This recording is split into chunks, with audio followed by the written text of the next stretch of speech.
अस्सलाम वालेकुम, मैं हूं डॉक्टर इरफान अहमद। आप सबको खुश आमदीद। अगर आपकी उम्र 50 साल से ज्यादा हो और आपके घुटनों में दर्द रह रही हो तो आपके माइंड में क्या सवाल उठते हैं? तो ये दिन देखिए, मैं हमेशा अपनी वीडियोस के अंदर आप लोगों को मैसेज देता हूं कि आपकी उम्र 50 साल से ज्यादा है तो आपने अपने स्टैंडिंग एक्सरे करवाने हैं बोथ नीज के। ये हमारे पेशेंट समझदार हैं, ये एक्सरे करवा के आए हैं। अब हम आपके सामने इनके एक्सरे डिस्कस करेंगे और साइड बाय साइड कोशिश करेंगे कि आपको ये बताएं, अगर आपका भी मॉडरेट से एडवांस नी आर्थराइटिस है, आपका भी वजन ज्यादा है, तो किस तरह से आप घुटने की तब्दीली जो लास्ट ऑप्शन होता है उससे बच सकते हैं। ये दिन देखिए, जब भी 50 साल के बाद घुटनों में दर्द आएगी तो हमारे माइंड में सबसे पहला सवाल ये उठेगा कि घुटनों में से स्पेस कितनी खत्म हुई है। अब जो स्पेस रह गई है उसको कैसे बचाना है, और यही मेरी एज ए फिजियोथेरेपिस्ट जिम्मेदारी है। मैं कोशिश करूंगा कि इस वीडियो के थ्रू आपको ये मैसेज दे सकूं कि अगर आपके भी घुटनों में स्पेस कम है, अगर आप अच्छी एक्सरसाइज करते हैं, अपने लाइफस्टाइल में तब्दीली लाते हैं, अपना वजन कम करते हैं, तो आप भी घुटनों की सर्जरी से बच सकते हैं। तो सबसे पहले एक्सरे को डिस्कस कर लेते हैं। आप ये देखेंगे, ये लैटरल व्यू होता है, लेकिन अगर आप चपनी को उधर गौर से देखेंगे तो उसके दरमियान में स्पेस कम हुई है, यानी कि आपको लगेगा कि बोन्स अजीब सी शेप अख्तियार कर चुकी है, स्मूथ नहीं है। तो इसका मतलब यह है कि ये तकरीबन मॉडरेट लेवल का पैटेलोफेमरल नी आर्थराइटिस है। जब हम दूसरा एक्सरे लगाते हैं, जो कि इनका स्टैंडिंग में जो सबसे इंपॉर्टेंट होता है, जो कि एक्सरे सर्जरी के बारे में हमें फैसला करने में हेल्प कर रहा होता है, आप ये देखेंगे इस साइड पे राइट नी है और राइट नी में काफी हद तक यहाँ पे स्पेस है। ये बाहर वाला पार्ट होता है, अंदर वाली साइड पे स्पेस कम हुई हुई है। अगर हम इसको मेडिकल जुबान में कहेंगे तो ग्रेड 3 से ग्रेड 4 का आर्थराइटिस। और स्पेस की कमी की बात करेंगे तो रफली ऑलमोस्ट 10 से 15% स्पेस अभी बची हुई है। और यही सिनारियो हम लेफ्ट पे जाते हैं तो यहां पे भी आप देखेंगे बाहर वाली साइड पे जगह है, लेकिन अंदर वाली साइड पे हड्डी अन हड्डी चढ़ी हुई है, इसका मतलब है कि मुड़कनी हड्डी काफी हद तक खत्म हो चुकी है। ये देखिए नाज़रीन कि कभी भी सिर्फ और सिर्फ एक्सरे देके इलाज डिसाइड नहीं होता। एक्सरे जो है लेट से 10% 15% इंफॉर्मेशन देगा। सबसे ज्यादा इंफॉर्मेशन मरीज की अपनी होती है कि उसको पेन कितनी है, उसको स्टिफनेस कितनी है, उसको कड़ाव कितना है, वो रोजमर्रा जिंदगी को कैसे गुजार रहा है। आपने उसी को ही ट्रीट करना होता है। आइए वीडियो के नेक्स्ट पार्ट के अंदर यहां पे हम आपके सामने पेशेंट की असेसमेंट करते हैं और आपको ये बताते हैं कि अगर आपका भी मसला इस तरह का है तो फिर आपको कैसे डील करना चाहिए। जब भी मेरे पास मरीज आता है तो मेरे लिए इंपॉर्टेंट क्या चीज होती है कि जब मैं उसको टेबल पे लेटाऊं, मैं सबसे पहले ये चीज चेक करता हूं कि घुटना नीचे दबाएं। जब तक घुटने की जो बैक साइड है आपकी बेड के साथ लग रही है तो ये ध्यान रखिए कि आप घुटने की सर्जरी से बच सकते हैं। तो यही केस हमारे पेशेंट का है। उनके घुटने की स्पेस जो है कोई नहीं है, घुटना नीचे आराम से लग रहा है, कोई फ्लैशिंग कंट्रैक्चर नहीं है। दोनों घुटनों पे गौर से देखें तो टांगे बिल्कुल सीधी हो जाती हैं। तो इट्स अ गुड साइन। दूसरा गुड साइन क्या है? पांव खींचें, घुटना नीचे दबाएं, टांग को सीधा ऊपर उठाएं। इसका मतलब यह है कि माशाल्लाह एक्सरसाइज करके डेली बेस पर एक्सरसाइज करते हैं, मसल स्ट्रांग है। नंबर 3, टांग को बेंड कीजिए। अब देखिए और बेंड कीजिए सर, दूसरी टांग को बेंड कीजिए। तो लिहाजा रेंज ऑफ मोशन भी इनके ठीक है, नी बेंडिंग भी ठीक है। तो लिहाजा अगर देखा जाए तो मेरे पास ये जो मरीज आया है इसका गोल क्या है? इसका गोल बड़ा क्लियर है। इरफान साहब, मुझे पता है कि मैं 8-10 साल से घुटनों की दर्द के साथ हूं। मुझे पता है कि मैं इसको ऑलरेडी अपने लाइफस्टाइल में कुछ तब्दीलियों से, वर्जिशों से मैनेज कर रहा हूं। मुझे ये बताइए कि जो मेरी 10%, 15%, 20% आपके हिसाब से स्पेस बची हुई है उसको कैसे बचाऊं? मैं किस तरह से अपना फ्यूचर प्लान करूं कि मैं अपने आप को सर्जरी से बचा सकूं? ये दिन में रखिए नाज़रीन, यही मेरा ऑब्जेक्टिव होता है कि अगर इस हालत में मरीज आए तो उसको मैं वो टिप्स, वो गाइडलाइन दूं, वो एक्सरसाइज दूं जिससे वो अपने आप को सर्जरी से बचा सके। लेकिन अगर फर्ज करें ये मेरे पास आते हैं और कहते हैं मैं इरफान हार्डली 5 मिनट नहीं चल पाता, मेरे लिए वॉशरूम जाना मुश्किल हो जाता है, और बोन एंड बोन होती, तो फिर 100% मैं कहता कि देखो यार, ऑलरेडी आपकी एज 50+ है, लेकिन आपके लिए बेहतरीन फैसला ये है कि आप घुटने की तब्दीली करवाएं, क्योंकि क्वालिटी ऑफ लाइफ पे कोई कंप्रोमाइज नहीं होना चाहिए। लेकिन अल्हम्दुलिल्लाह इनका भी पोटेंशियल बहुत बेहतर है। इंशाल्लाह ये सर्जरी से बच सकेंगे। और आपका भी इस तरह का केस है तो फिर आप इन सारी टिप्स को एंड तक देखें, हो सकता है कि आप भी सर्जरी से बच सकें। जैसे सबसे पहले जो आपका गोल है कि मैं सर्जरी से बचना चाहता हूं, तो नंबर 1 टिप है कि आपने अपना वजन कम करना। अच्छा, वजन कम करने के लिए जो साइंस है ना, उसके ऊपर बड़ी क्लियर लाइन है। आपका वेट 130 kg के राउंड अबाउट है। हाइट आपकी 6'2" है। इसका मतलब यह है कि आपका जो वजन है तकरीबन आप समझ लीजिए 30 + 15 kg, ऑलमोस्ट 45 kg ज्यादा है।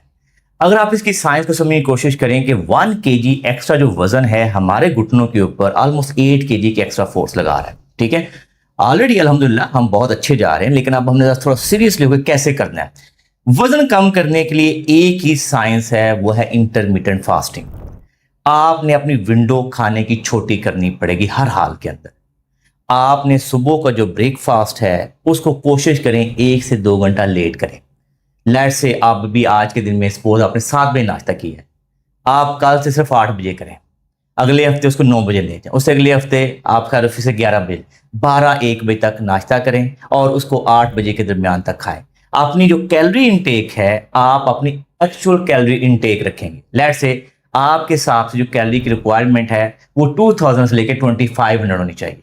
आपने इस चीज को समझना है कि मैंने इस तरह से कैलोरी काउंट करना है कि मेरी डाइट किसी सूरत में 2000, 2200, 2500 से ज्यादा किसी सूरत में ना जाए। इस तरीके से आप आहिस्ता आहिस्ता अपना वजन कम करें। मैं भी यही करता हूँ, हालांकि आपके सामने मेरा कोई वजन ज्यादा नहीं है, लेकिन मैं अपने आप को फिट रखने के लिए सुबह के वक्त जब एक्सरसाइज भी करता हूँ खाली पेट करता हूँ, और मेरी कोशिश होती है मैं पहला मील जो है 11-12 बजे से पहले ना लूं। ये जो मिथ है कि जिस नाश्ता जल्दी कर लेना चाहिए, ऐसा नहीं। हाँ, अगर जब आपका वेट स्टैंडर्ड हो जाएगा, आपका वेट 85-90 kg आ जाएगा, फिर आप जो मर्जी करें, फिर आप चाहे सुबह 6 बजे नाश्ता कर लें, लेकिन आइडियली आपको जो ब्रेकफास्ट है वो आपने आहिस्ता आहिस्ता करना है ताकि आपका वजन कम होगा, आपके गोडों की सेहत ठीक रहेगी। दूसरा जो बड़ा अहम पॉइंट अपने माइंड में रखना है ना आपने, कि जो अभी आपका पोटेंशियल है आपने एक्सरे को इग्नोर करना है, और जो आपका पोटेंशियल है उसको आपने मेंटेन करना है। जैसे फर्स्ट करें, आपने मुझे बताया कि आप अत्तहियात में भी बैठ जाते हैं, तो मैं भी आपको मना नहीं करूंगा, मैं सिर्फ आपको इख्तियार करूंगा कि आपने जब भी नमाज पढ़ने जाना है तो पहले 5 मिनट की वॉक करनी है, फिर थोड़ी सी एक्सरसाइज करनी है। एक्सरसाइज करके आप अपने मसल को एक्टिवेट कर लेंगे, थोड़ी सी स्ट्रेचिंग कर लेनी है, क्योंकि जब हम बैठते हैं अत्तहियात में तो नी के ऊपर एक एक्स्ट्रा स्ट्रेस पड़ रहा होता है। नी कई दफा पटल्ला क्योंकि अंदर स्पेस का हमें वो लॉक होने का डर होता है, और अगर वो लॉक होगी तो फिर हमारे लिए इमरजेंसी क्रिएट हो जाएगी। तो आपने कुछ मेरी एक्सरसाइज जिसको मैं ल्यूब्रिकेटिंग वाली एक्सरसाइज कहता हूं वो वाली लाजमी कर लेनी है, ताकि आपके जॉइंट के अंदर ल्यूब्रिकेशन हो और वो जॉइंट स्टिफ ना हो। ठीक है, वो करके करेंगे तो इंशाल्लाह नमाज आपकी आसानी से हो जाएगी। सेकंड, आपको इसमें और एक ऑप्शन है कि फर्ज करें आप कोशिश करें हार्ड सरफेस पे बैठ के तहियात ना जाए, आप जाए नमाज जो कुशन वाला इस्तेमाल करें ताकि आपके नी के ऊपर भी एक्स्ट्रा स्ट्रेन ना पड़े। नंबर 3 ऑप्शन, आजकल जो कुर्सियां भी मिल जाती है जो पीछे जब हम बैठते हैं तो पीछे हमारी हिप्स को थोड़ा सपोर्ट कर देती हैं, तो ये अपने ऑप्शन अपने माइंड में रखें कि ये ऑप्शन करके अपने अत्तहियात वाले पोटेंशियल को मेंटेन रखना है। नंबर 2, जो चीजें अवॉइड करनी है वो भी बड़ा इंपॉर्टेंट है। जैसे फर्क करें, अपने माइंड में ये मत रखें कि मैंने जॉगिंग करनी है, अपने माइंड में ये मत रखें कि मैंने रनिंग करनी है। आप कोशिश करें कि अपनी फिटनेस को स्विमिंग पूल से, क्योंकि स्विमिंग में जब हम जाते हैं, पूल में जाते हैं, हमारा बॉडी वेट 50% हो जाता है जब हम वॉक कर रहे होते हैं, वहां स्विमिंग से करें, अपनी साइकिलिंग से करें, अपनी वॉक इंटरमिटेंट कर दें, यानी कि आप वॉक जो है 10-10 मिनट करके दिन में 6 दफा करें। आप अपनी वॉक वाला दिन यार बीच में आधा घंटा आराम से बिल्कुल करते रहें। तो जो आपका पोटेंशियल है वो अपने लूज नहीं होने देना। आपने लिख के रख लेना आज की डेट में, यार ये वाले काम मैं करता हूं और इसमें मुझे मसला नहीं हो रहा, उनको मैंने डर के मारे किसी डॉक्टर के कहने पे छोड़ नहीं देना अनटिल अनलेस वो इशू, वो मूव मुझे तंग कर रही हो। अगर वो तंग कर रही हुई है तो फिजियोथेरेपिस्ट के पास को वैल्यूएट करवाना है ताकि वो आपको बताए कि ये मूव तंग कर रही है, आपके पट्टे कमजोर है। और वीडियो के नेक्स्ट पार्ट के अंदर चंद बहुत ही इंपॉर्टेंट टिप्स, नी आर्थराइटिस का जो रिहेबिलिटेशन प्रोटोकॉल है, जो एक्सरसाइजेज हैं वो बहुत इंपॉर्टेंट होती हैं। एक्सरसाइजेज क्या करती हैं? ये देखिए नाज़रीन, हमारी बॉडी के 2 पिलर हैं, हड्डियां और मसल। हड्डियों को, जोड़ों को तो हम रिवर्स नहीं कर सकते, लेकिन हम उसकी डिटीरियोरेशन को कंट्रोल कर सकते हैं। और वो कैसे? सिर्फ अपने पट्टों को अगर मजबूत कर लेते हैं, अगर हम उनको स्ट्रांग रखते हैं। बहुत सिंपल और सादा एक्सरसाइज है। सबसे पहले आप कोशिश करें, अगर आपको जब भी मौका मिले सुबह शाम, आपको हीटिंग पैड लगाएं ताकि मसल के अंदर से ब्लड फ्लो बेहतर हो जाए। नंबर 2, कभी कभार आप अपनी थाई को मसाज कर लें, कभी अपनी पिंडली को मसाज कर लें, ये नंबर 2। नंबर 3, आपने जब भी एक्सरसाइज करनी है पहले वार्म अप करें, बहुत जेंटल स्लो स्पीड के साथ, कोई कड़कड़ की आवाजें ज्यादा महसूस ना हो, कोई आपको नी लॉक महसूस ना हो, जस्ट ल्यूब्रिकेशन करनी। इसमें जब हम टू एंड फ्रो मूवमेंट करते जाइए प्लीज। ऐसा ऐसा करते जाइए, बड़ा स्लो स्लो कंट्रोल, पूरा फोकस अपने नी पे। जब हम टू एंड फ्रो मूवमेंट करते हैं तो हमारे घुटनों के अंदर ब्लड फ्लो बढ़ता है, कार्टिलेज की ल्यूब्रिकेशन होती है और आपकी जो जॉइंट की स्टिफनेस है वो कमी आती है। इसके बाद क्या करना होता है, आपने 1 से 2 मिनट के लिए ये करने के बाद हमने क्या करना है कि मसल टाइट करना है। मसल टाइट करें, छोड़े। अब ये बड़ा इंपॉर्टेंट है, लोग बस एक्सरसाइज कर रहे होते हैं, ध्यान कहीं उसका कोई फायदा नहीं है। पूरा फोकस रखें कि मसल टाइट हो रहा है और आपका ध्यान कि ये जब मैं मसल टाइट करता हूं मेरी चपनी लॉक हो जाती है। ये आपने 5 से 6 सेकंड का होल्ड करना है और फिर छोड़ देना है। 20 से 30 दफा सुबह दोपहर शाम करना है। नंबर 3, पांव खींचे, टांग को सीधा ऊपर उठाएं, उठा के 5 से 6 सेकंड का होल्ड करें। ये नंबर 3 एक्सरसाइज होनी चाहिए। इसको भी 20 से 30 दफा करें। ये यंग आदमी हैं, तगड़े हैं, इनके लिए मैं थोड़ी सी रेजिस्टेंस एक्सरसाइज देने लगा हूं। अगर आपको भी इस तरह का पोटेंशियल है तो फिर आप भी कर सकते हैं। पाँव खींचे, नी प्रेस करें, टांग को सीधा ऊपर उठाओ, उठाओ टांग को, उठाओ और ऊपर उठाओ और ऊपर उठाओ, जोर लगा के, शाबाश, ऐसे।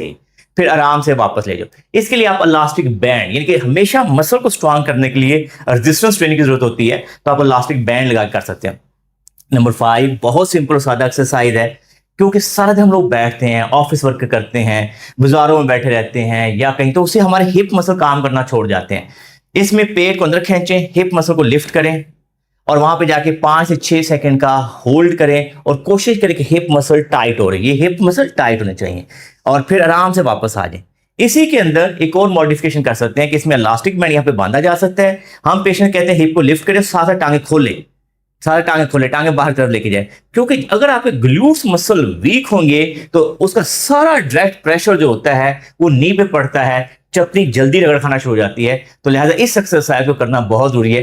अगर आप ये एक्सरसाइज करते हैं और यही केस है तो आप डेफिनेटली नी आर्थराइटिस की जो एडवांस फॉर्म है, एडवांस ट्रीटमेंट है जिसको हम सर्जरी कहते हैं, उससे बच सकते हैं। नाज़रीन, ये ध्यान रखिए कि अगर आपको भी आर्थराइटिस है तो उसका जो फर्स्ट लाइन ऑफ ट्रीटमेंट है, जो मैंने अपने मरीज को बताया है, लाइफस्टाइल में तब्दीली है, वजन कम करना है, वर्जिशें करना है, उन एक्टिविटी से बचना जिनसे दर्द छिड़ती हैं और जो आपका पोटेंशियल है उसको लूज नहीं होने देना, यही बेहतरीन प्लान होता है।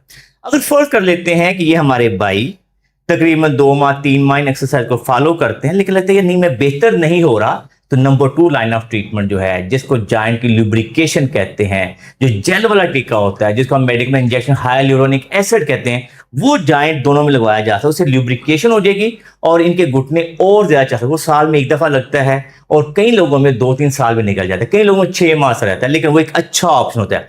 बट अगर फर्ज कर लेते हैं, अल्लाह ना करें कि डे बाय डे डिटीरिएशन होती रहती है और हत्ता कि इनके लिए वॉशरूम जाना मुश्किल हो जाता है, इनके लिए गाड़ी में बैठना मुश्किल हो जाता है, इनके लिए सीढ़ी चढ़ना मुश्किल हो जाता है और ये लगातार दर्द की गोलियां खाना शुरू हो जाता है, फिर आरी हाल टोटल नी रिप्लेसमेंट है दुनिया का कामयाब तरीन ऑपरेशन है। अमेरिका में हर साल 8 से 10 लाख नी रिप्लेसमेंट होते हैं और दुनिया के अंदर इसकी सक्सेस रेट 98-99% है। लेकिन ये लास्ट ऑप्शन है, ये फर्स्ट ऑप्शन कभी भी नहीं होता। लेकिन अगर आप समझते हैं कि अब आप उस स्टेज पे पहुंच चुके हैं जहां तक आपको नी रिप्लेसमेंट की जरूरत है, तो लाहौर के one of the best orthopedic surgeon doctor Ehsan Shamim से जरूर मिलें। हम उनका नीचे नंबर दे देते हैं ताकि अगर आपको भी घुटनों में एडवांस नी आर्थराइटिस है, एक दफा मिलकर बेहतर मशवरा हासिल कर सके। मैं उम्मीद करता हूं आपको हमारी वीडियो पसंद आई होगी। अगर आपको ये वीडियो पसंद आई है तो इसको लाइक और शेयर कीजिए, हमारे चैनल को सब्सक्राइब कीजिए और बेल आइकन को जरूर क्लिक कीजिए ताकि आपको हमारी नई वीडियोस के बारे में आगाही हो। अल्लाह हम सबका हामी नासर हो। अल्लाह हाफिज।